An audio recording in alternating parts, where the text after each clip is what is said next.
다윗은 자기를 쫓아다니고 자기를 추적하는 사울을 죽일 수 있는 기회가 왔습니다.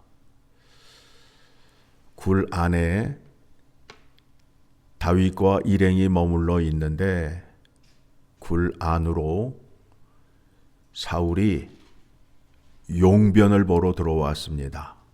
그러면 용변을 보러 들어올 때는 혼자 조용히 들어오고 몸에 지니고 있던 무기를 다 내려놓고 용변을 보게 되잖아요. 그때에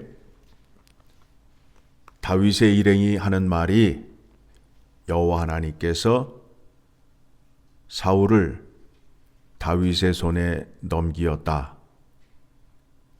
오늘이 그날이다. 그러니 사울을 죽이라 라고 말합니다. 다윗은 그 말을 듣고 사울의 겉옷자락을 잘라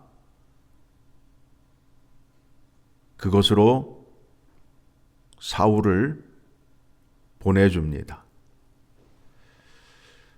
그리고 용변을 보고 나아가는 사울을 향하여 아버지여 보소서 하며 외칩니다. 내가 당신을 죽일 수 있는 기회가 있었지만 나는 당신을 죽이지 않습니다. 왜 그런가 하면 모든 심판은 여호와 하나님께 있기 때문에 그렇습니다. 12절입니다.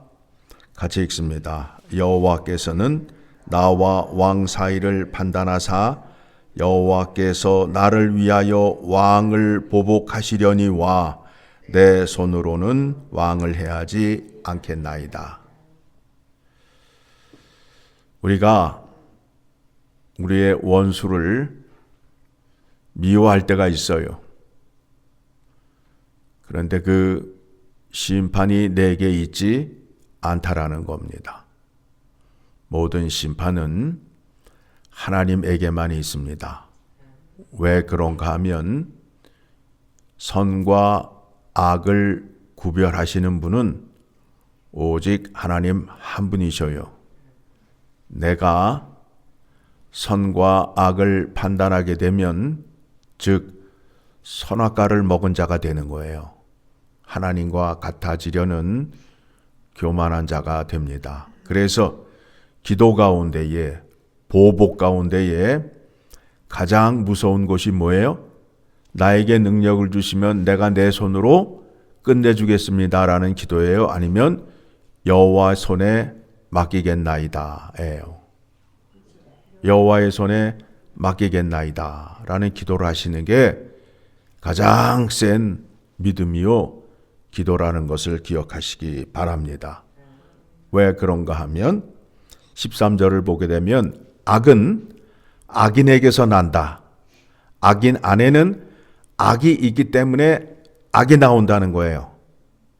여러분, 내 안에 악이 있기 때문에 악이 나온다는 거예요.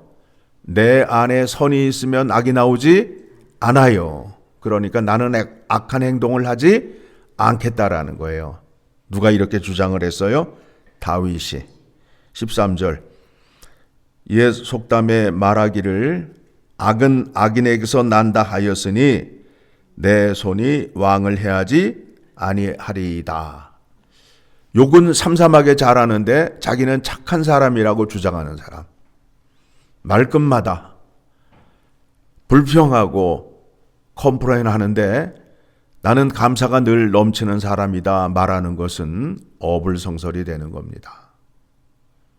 내 안에 더러움이 가득 찼기 때문에 그와 같은 말이 나온다라는 겁니다.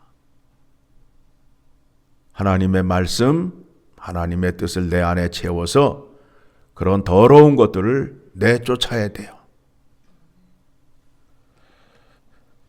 그래서 15절을 보게 되면 그런즉 여호와께서 재판장이 되어 나와 왕 사이에 심판하사 나의 사장을 살펴 억울함을 풀어주시고 나를 왕의 손에서 건지시기를 원하나이다 하니라. 그리고 16절 이하의 말씀을 보게 되면 이와 같은 말을 들은 사울이 여호와의 이름으로 복을 빌어줍니다. 그런데 우리가 말씀을 통해 확인할 수 있는 것이 무엇이냐 하면 사울이 과연 여호와 하나님 앞에서 자기의 죄와 잘못을 깊이 회개하였는가에 대한 생각이 있어야 됩니다. 진정한 회개를 했을까요? 안 했을까요? 안 했어요. 26장을 가게 되면 또다시 사울을 추적합니다. 말은 삼삼하게 하는데 아직도 속은 변하지 않았어요. 이것을 무엇이라 하느냐면 일시적인 회개라고 그래요. 진정한 회개가 있고 일시적인 회개가 있어요. 하나님의 말씀을 듣고 은혜를 받아서 그냥 열심히 잘못했다고 회개의 기도를 하는데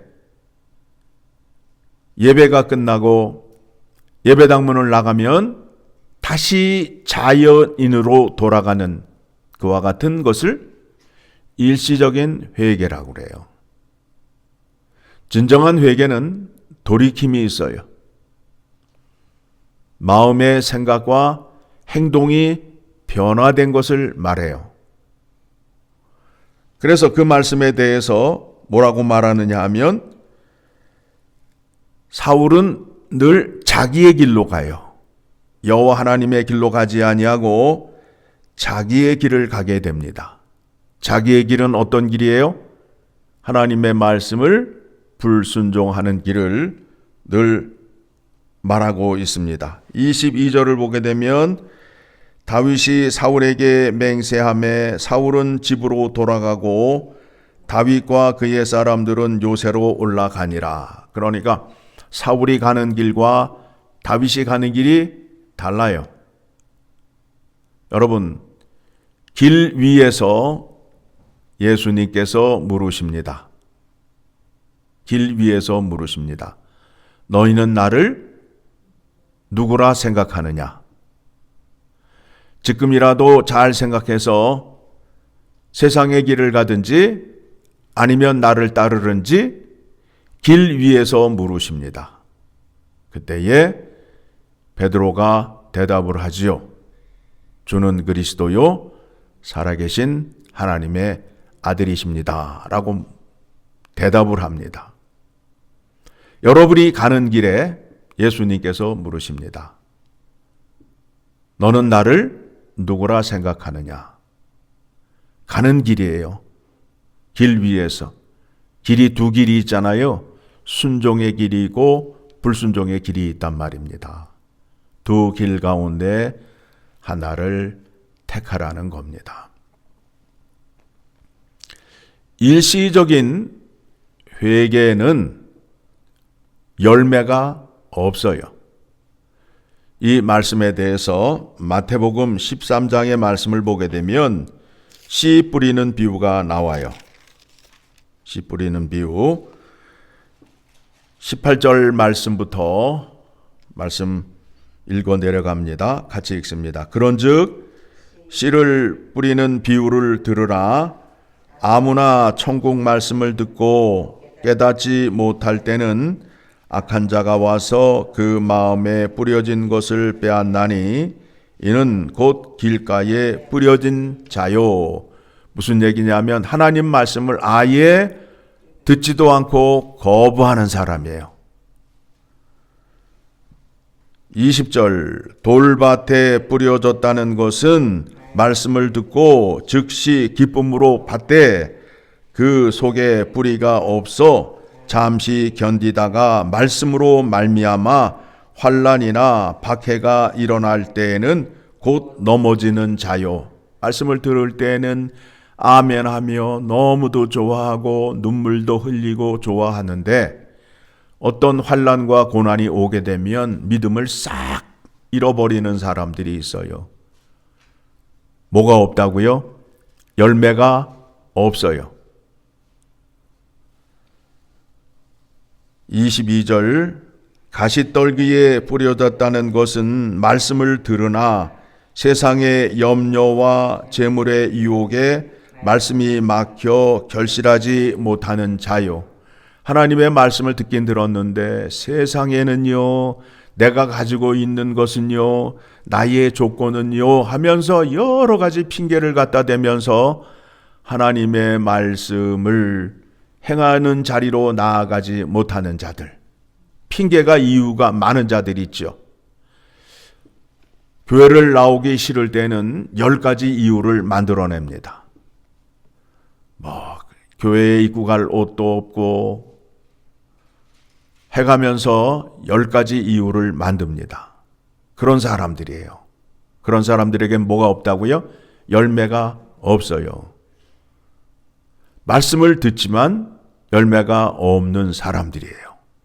농부가 밭에다 씨를 뿌리는데 무엇을 얻기 위해서 씨를 뿌려요? 열매를 얻기 위해서 뿌리는 거잖아요. 하나님께서 우리를 예수 그리스도의 이름으로 택하셨어요. 왜 택하셨어요? 내가 거룩하니 너희도 거룩하라. 거룩한 자가 되어서 하나님의 거룩과 영광을 세상에 알리는 자가 되어라. 그 목적을 두시고 우리를 구원하셨단 말입니다. 그러면 하나님의 말씀을 듣고 그 말씀대로 행하는 자리로 나아가야 되는데 행함이 전혀 없는 자들, 사울처럼 여호와의 이름을 사용하는데 자기의 길을 가는 자들, 오늘날 교회 안에 너무도 많지요. 그런 자들의 죄가 뭐냐면 여호와의 이름을 망령되이 일컫는 죄를 범하는 거예요. 무슨 얘기예요? 하나님의 이름을 거짓으로 드러내는 사람들이에요. 자기가 여호와의 이름을 외치면 여호와의 뜻대로 행해야 될 거 아니에요. 이 사람이 지금 거짓된 말을 하며 행실을 하면서 여호와의 이름을 외치고 있으니까 이 사람이 전하는 여호와는 거짓말 하나님이 되는 것이 돼버리잖아요. 그래서 무슨 죄가 된다고요? 여호와의 이름을 망령되이 일컫는 죄를 범하는 거란 말입니다. 그러니 여러분의 행실이 거룩하지 못할 때에 하나님의 이름을 찾고 하나님의 이름을 들먹이는 것은 큰 죄가 된다라는 것을 아셔야 돼요. 오늘 본문의 말씀에 사울이 그렇잖아요. 하는 짓이 하나님 뜻과 반대가 되는데도 계속해서 누구의 이름을 이용해서 자기의 선함을 드러내려고 해요. 하나님의 이름을 빌려서. 이러한 자는 하나님 말씀에 순종하는 자가 아니요 하나님께 속한 자가 아니라는 겁니다. 그래서 말씀을 보시게 되면 사울은 자기의 집으로 자기의 길로 갔더라는 말씀이 말씀 속에 등장을 합니다. 여러분은 누구의 길을 가셔야 되겠어요? 주님이 가셨던 순종의 길을 가셔야 됨을 오늘 본문의 말씀을 통하여 확인하시고 순종하는 여러분 되시기를 간절히 소망합니다.